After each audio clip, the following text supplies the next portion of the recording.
Bonsoir à toutes et à tous et bienvenue au Journal du Soir sur Télé Liban.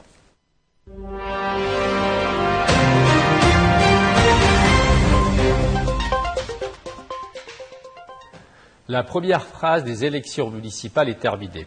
Avec un taux de participation de 45,08%, le scrutin a mobilisé des milliers de citoyens dans les 6 casas du Mohafazat. Sur 333 conseils municipaux, 68 ont été élus d'office sans concurrence.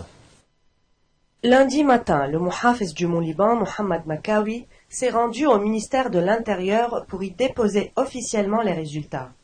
Le ministre de l'Intérieur, Ahmed El-Hajjar, s'est félicité du bon déroulement du scrutin. Un énorme travail a été accompli. Je remercie tous ceux qui ont contribué au succès de ce processus, a-t-il déclaré. Le ministre a annoncé la mise en place d'un programme informatique dédié à la vérification des résultats, recevant en temps réel les données transmises par les commissions électorales encore en plein dépouillement. Une évaluation complète du processus électoral a été menée. Objectif: corriger les lacunes logistiques et préparer les prochaines phases du scrutin prévues dans les semaines à venir. Une première étape s'achève donc au Mont-Liban. L'enjeu est désormais d'assurer transparence, efficacité et confiance pour la suite des élections municipales à travers le pays.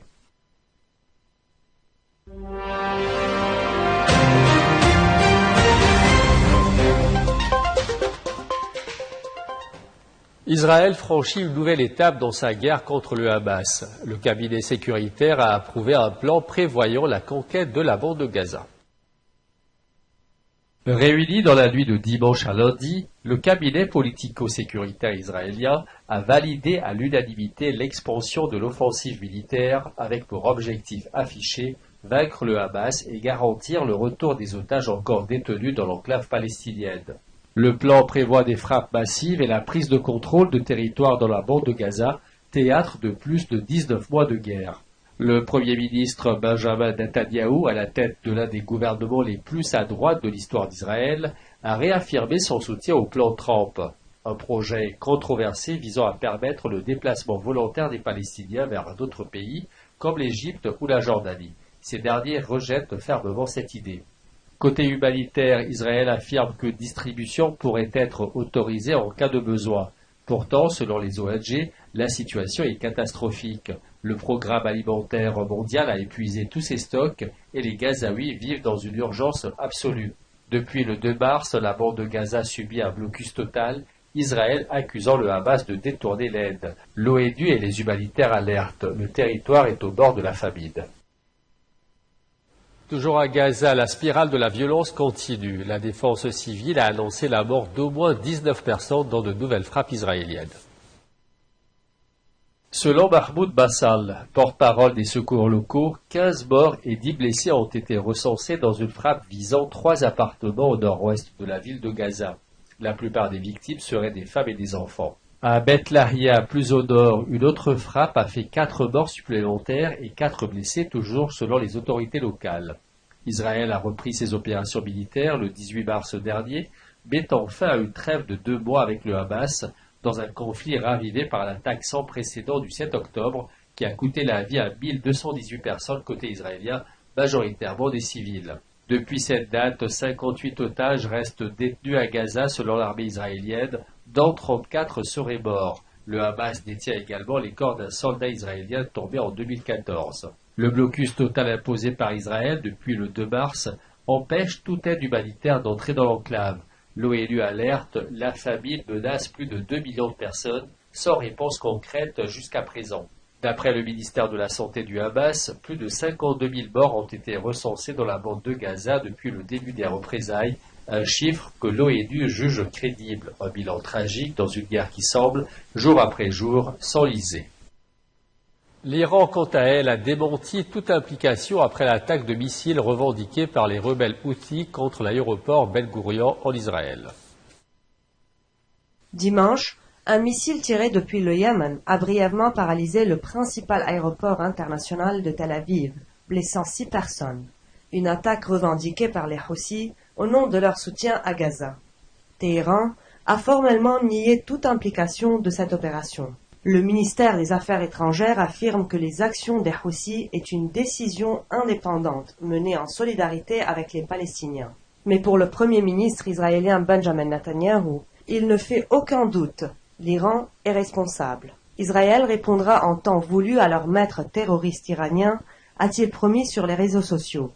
En réponse, l'Iran a menacé de riposter à toute attaque, affirmant sa ferme détermination à se défendre et mettre en garde Israël et les États-Unis contre les conséquences d'une escalade. Du côté de Washington, le président Donald Trump et son administration multiplient eux aussi les menaces envers l'Iran, qu'il accuse de déstabiliser la région par son soutien aux Houthis.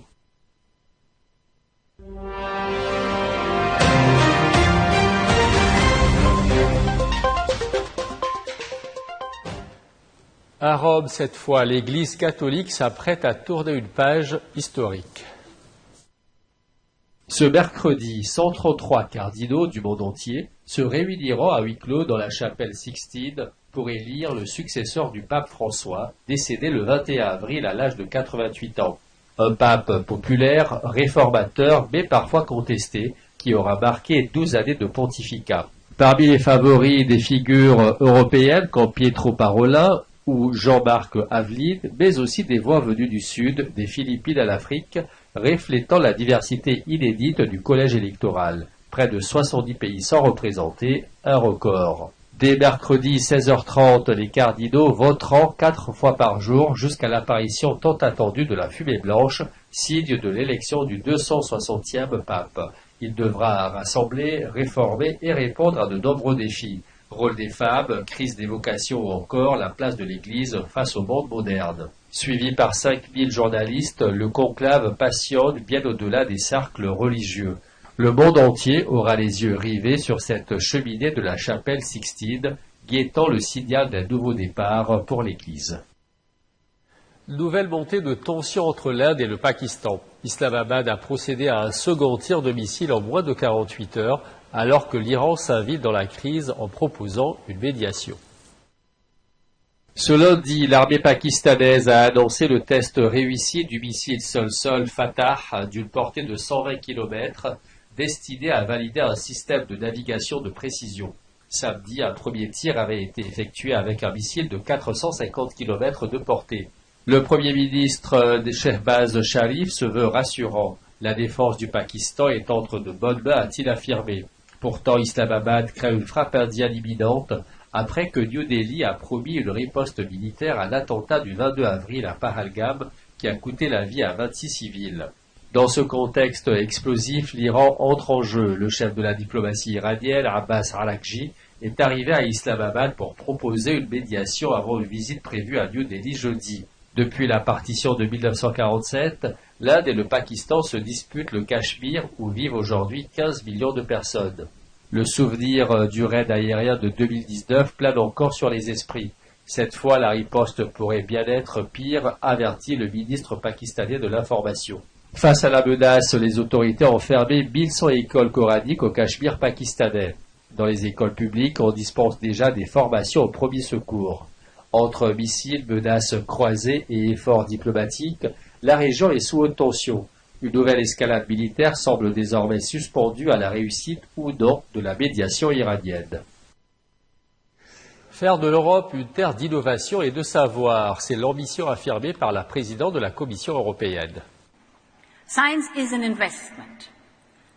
Depuis Paris, Ursula von der Leyen a annoncé une nouvelle enveloppe de 500 millions d'euros pour la période 2025 à 2027, destinée à renforcer l'attractivité de l'Union européenne auprès des chercheurs internationaux. La science est la clé de notre avenir ici en Europe, a-t-elle déclaré en clôture de la conférence Choose Europe for Science, réunissant experts, chercheurs et décideurs politiques. Ce programme vise en particulier à séduire les talents menacés aux États-Unis, où certains projets de recherche sont fragilisés par les politiques de l'administration Trump. L'objectif, offrir un refuge scientifique stable, libre et financé, en particulier par la recherche fondamentale. Ces 500 millions d'euros viendront soutenir les universités, laboratoires publics et start-ups innovantes avec des appels à projets européens renforcés. C'est une réponse claire à ce qui met en cause la science, a martelé Ursula von der Leyen, appelant à défendre l'indépendance de la recherche face à la montée des populismes et du spectisme scientifique. Dans un monde en mutation, l'Union européenne étant misée sur la connaissance pour bâtir son avenir et attirer les cerveaux du monde entier. C'est ainsi que prend fin ce journal. Bonne fin de soirée et à très bientôt.